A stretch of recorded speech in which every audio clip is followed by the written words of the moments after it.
আজকের ভিডিওটা গুরুত্বপূর্ণ হবে। কোন দল কার সাথে খেলবে, কোন দল কোন মাঠে খেলবে এবং কার সাথে খেলবে সব কিছু বলে দেওয়া হবে। তাই ভিডিওটা স্কিপ না করে পুরো ভিডিওটা দেখো।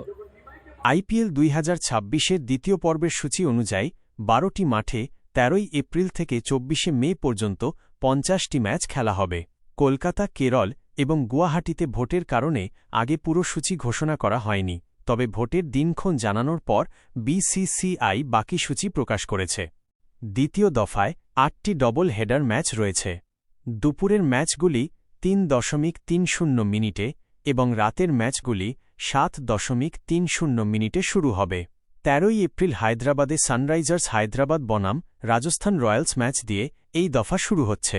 টুর্নামেন্টের প্রথম এল ক্লাসিকো অর্থাৎ চেন্নাই সুপার কিংস বনাম মুম্বই ইন্ডিয়ান্স ম্যাচটি 23 এপ্রিল মুম্বইয়ে এবং 2 মে চিপকে অনুষ্ঠিত হবে। 24 মে কেকেআর বনাম দিল্লি ক্যাপিটালসের ম্যাচ দিয়ে গ্রুপ পর্ব শেষ হবে। এই সূচির বিশেষ বিষয় হল কলকাতার ইডেন গার্ডেন্সে এবার সিএসকে বা আরসিবির কোনো ম্যাচ নেই। পঞ্জাব কিংস তাদের ঘরের ম্যাচগুলি খেলবে মুল্লানপুর এবং ধর্মশালায়।